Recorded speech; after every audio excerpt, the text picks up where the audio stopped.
3 ತಿಂಗಳ ಹಿಂದಷ್ಟೇ ವಿಡಂಬನಾತ್ಮಕ ಚಳುವಳಿಯಾಗಿ ಆರಂಭಗೊಂಡಂತಹ cockroach Janata party ಈಗ ದೇಶದ ಭದ್ರತೆಗೆ ಸವಾಲುಗಳನ್ನ ಹಾಕುವಷ್ಟರ ಮಟ್ಟಿಗೆ ಬೆಳೆದು ನಿಂತಿದೆ. ಸವಾಲಾಗುವಷ್ಟು. ಇನ್ನ ನೀಟ್ ಹಗರಣವನ್ನ ಖಂಡಿಸಿ ಶಾಂತಿಯುತವಾಗಿ ಪ್ರತಿಭಟನೆ ಆರಂಭಿಸಿದಂತಹ ಜಿರಳೆಗಳು ಈಗ ಹಿಂಸೆಯ ದಾರಿಯನ್ನ ಹಿಡಿದಿರೋದು. ಜಂತರ್ ಮಂತರ್ನಲ್ಲಿ ಭದ್ರತಾ ಸಿಬ್ಬಂದಿಯ ಮೇಲೆ ಈ ಕಾಕ್ರೋಚ್ಗಳು ಅಟ್ಯಾಕ್ ಮಾಡುವುದು, ಪೊಲೀಸರಿಗೆ ಚಾಕು ಇರುವಂತಹ ಕೆಲಸವನ್ನ ಮಾಡ್ತಾರೆ. ಕಾಕ್ರೋಚ್ಗಳ ಪ್ರತಿಭಟನೆಯ ಉದ್ದೇಶ ಪ್ರಧಾನ್ ರಾಜೀನಾಮೆಯ ಅಥವಾ ದೇಶದಲ್ಲಿ ಗಲಭೆ ಎಬ್ಬಿಸೋ ಹುನ್ನಾರವ ಅನ್ನುವಂಥ ಪ್ರಶ್ನೆಯನ್ನ ಹುಟ್ಟುಹಾಕಿದೆ. ಈ ಬಗ್ಗೆ ವರದಿದೆ, ನೋಡ್ಕೊಂಬಂದು.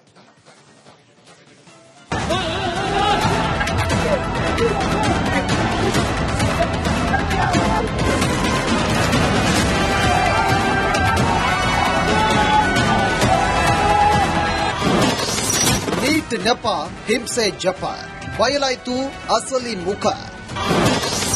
ಅರಾಜಕತೆ, ಸರ್ಕಾರ ಅಸ್ಥಿರತೆಯೇ ಜಿರಳೆಗಳ ಅಜೆಂಡಾ. ದೇಶಾದ್ಯಂತ ದಂಗೆ ಎಬ್ಬಿಸಲು ಕಾಕ್ರೋಚ್ಗಳ ಕುತಂತ್ರ.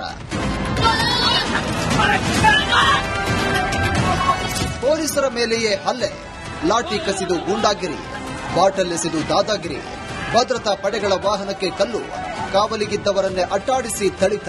ವೀಕ್ಷಕರೇ, ನೀವು ನೋಡ್ತಿರೋ ಈ ಸೀನ್ಗಳು ಯಾವುದು ಕಾಶ್ಮೀರದಲ್ಲಿ ನಡೀತಾ ಇರೋ ಪ್ರತ್ಯೇಕವಾದಿಗಳ ಅಟ್ಟಹಾಸವಲ್ಲ, ಬದಲಾಗಿ ವಿದ್ಯಾರ್ಥಿಗಳ ಪರ ನಾವು ಅಂತ ದೆಹಲಿಯಲ್ಲಿ ಗೂಂಡಾಗಿರಿ ಮಾಡ್ತಿರೋ ಕಾಕ್ರೋಚ್ಗಳ ಗೂಂಡಾಗಿರಿ.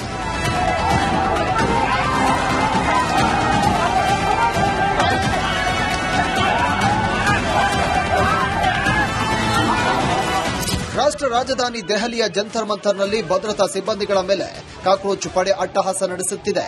ಪೊಲೀಸರು ಆರ್ಎಎಫ್ ಸಿಬ್ಬಂದಿ ಮೇಲೆ ಕಾಕ್ರೋಚ್ಗಳು ಗೂಂಡಾಗಿರಿ ನಡೆಸ್ತಾ ಇದ್ದಾರೆ.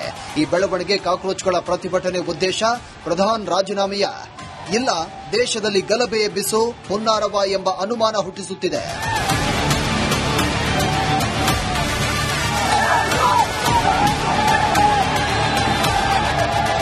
ಕಳೆದ ಮೇನಲ್ಲಿ ಸೋಷಿಯಲ್ ಮೀಡಿಯಾದಲ್ಲಿ ವಿಡಂಬನಾತ್ಮಕ ಚಳುವಳಿಯಾಗಿ ಆರಂಭಗೊಂಡ ಕಾಕ್ರೋಚ್ ಜನತಾ ಪಾರ್ಟಿ ಈಗ ದೇಶದ ಭದ್ರತೆಗೆ ಸವಾಲಾಗುವಷ್ಟು ಬೆಳೆದು ನಿಂತಿದೆ. ಕಳೆದ ತಿಂಗಳಷ್ಟೇ ನೀಟ್ ಪ್ರಶ್ನೆ ಪತ್ರಿಕೆ ಸೋರಿಕೆ ಖಂಡಿಸಿ ಜಂತರ್ ಮಂತರ್ನಲ್ಲಿ ಸಿಜೆಪಿ ತನ್ನ ಮೊದಲ ಪ್ರತಿಭಟನೆ ಆರಂಭಿಸಿತ್ತು. ಶಿಕ್ಷಣ ಸಚಿವ ಧರ್ಮೇಂದ್ರ ಪ್ರಧಾನ್ ಹಾಗೂ ಆತ್ಮಹತ್ಯೆಗೆ ಶರಣಾದ ವಿದ್ಯಾರ್ಥಿಗಳಿಗೆ ಪರಿಹಾರ ನಮ್ಮ ಉದ್ದೇಶ ಅಂತ ಕಾಕ್ರೋಚ್ ಸೇನೆ ಹೇಳಿತ್ತು. ಆದರೆ ಜುಲೈ 20ರಂದು ನಡೆದಂತಹ ಸಂಸತ್ ಚಲೋ ಪ್ರತಿಭಟನೆಯಲ್ಲಿ ಜರಳೆ ಪಾರ್ಟಿಯ ಮುಖವಾಡ ಕಳಚಿ ಬಿದ್ದಿದೆ.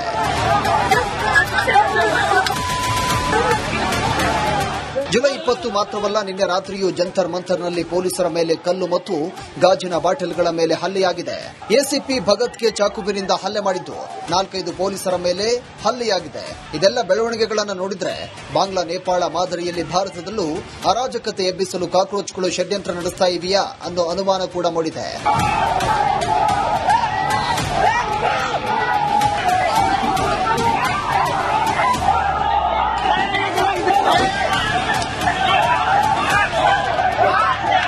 ಜಂತರ್ ಮಂತರ್ನಲ್ಲಿ ಕಂಡುಬರ್ತಾ ಇರುವ ದೃಶ್ಯಾವಳಿಗಳು ಈ ಮಾತಿಗೆ ಬಲ ಕೊಟ್ಟಿದೆ. ವಿದ್ಯಾರ್ಥಿಗಳ ಸೋಗಿನಲ್ಲಿ ಅಸ್ಥಿರತೆ ಉಂಟು ಮಾಡಲು ಜರಳೆ ಮಹಾ ಹುನ್ನಾರ ನಡೆಸಿದೆ ಎಂಬ ಮಾತು ದೆಹಲಿ ಪೊಲೀಸರ ತನಿಖೆಯಲ್ಲಿ ಬಯಲಾಗಿದೆ. ನಮ್ಮ ಕೇಂದ್ರದ ಸಚಿವರಾಗಿರುವಂತಹ ಗೌರವಾನ್ವಿತ ಜೆಪಿ ನಡ್ಡಾಜಿ ಅವರು ಮುತುವರ್ಜಿ ವಹಿಸಿ ಸಿಜೆಪಿ ಕಡೆಯಿಂದ ಒಂದು ಡೆಲಿಗೇಷನ್ ಕೂಡ ಕರೆಸಿಕೊಂಡು ಅವರ ಅಪೇಕ್ಷೆ ಏನು, ಅವರ ನಿರೀಕ್ಷೆಗಳೇನು ಅಂತೇಳಿ ಚರ್ಚೆನೂ ಕೂಡ ಮಾಡಿದ ನಂತರವೂ ಕೂಡ ಕಾಂಗ್ರೆಸ್ ಪಾರ್ಟಿ ಯಾವ ರಾಹುಲ್ ಗಾಂಧಿ ಅವರು ಕಳೆದ 15-20 ದಿನಗಳ ಕಾಲ ವಿದೇಶ ಪ್ರವಾಸದಲ್ಲಿದ್ದರು, ಆಗ ಇದ್ರ ಬಗ್ಗೆ ಕಾಳಜಿಯನ್ನು ವ್ಯಕ್ತಪಡಿಸಲಿಲ್ಲ.